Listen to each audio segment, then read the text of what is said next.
கிறிஸ்துவுக்குள் பிரியமானவர்களே ஸ்தோத்திரம். மரணமும் ஜீவனும் நாவின் அதிகாரத்தில் இருக்கும். அதில் பிரியப்படுகிறவர்கள் அதன் கனியை புசிப்பார்கள். பிரியமானவர்களே, நல்லதை மாத்திரம் பேசுங்கள், நல்லதை மாத்திரம் செய்யுங்கள் என்று சொல்ல கேள்விப்பட்டிருப்பீர்கள். இவை உண்மையே. உங்க வாயில் பிறக்கும் சொல் ஒரு செயலை படைக்கக்கூடியது என்று உங்களுக்கு தெரியுங்களா?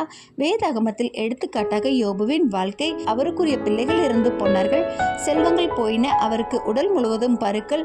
மனைவி இப்படியாக தெய்வத்தை நம்பி வாழ்ந்தீரே, இப்படி நிகழ்ந்து விட்டதே என்று தேவனை தூஷித்து ஜீவனை விடும் என்கின்றால். அப்பொழுது யோபு, கர்த்தரிடத்தில் நன்மையை பெற்ற நாம் தீமையும் பெற வேண்டாமோ என்று தனது மனைவியிடம் சொல்கின்றார். அவர் இந்த நிலையிலும் தெய்வத்தை குறை சொல்லவே இல்லை. தனது நண்பர்களுக்காக தெய்வத்திடம் வேண்டிக் கொள்கிறார். அவரின் வாழ்க்கையை தேவன் மாற்றுகிறார். எல்லாவற்றையும் இரட்டத்தனையாக ஆசீர்வதிக்கிறார். வேதாகமத்தில் வேறொரு எடுத்துக்காட்டையும் பார்க்கலாம். இஸ்ரவேல் ஜனம் வனாந்தர பாதையில் நடந்து வரும் பொழுது, எங்களுக்கு இறைச்சியை கொடும், இல்லை என்றால் சாகிறோம் என்று தேவனிடம் முறையிட்டார்கள். தேவன் இறைச்சியை கொடுத்தார். அவர்களின் வாயின் வார்த்தையின்படியே சிலர் மரித்து போனார்கள். நல்லதை மாத்திரம் நாம் பேச துணிவோம். ஆமென்.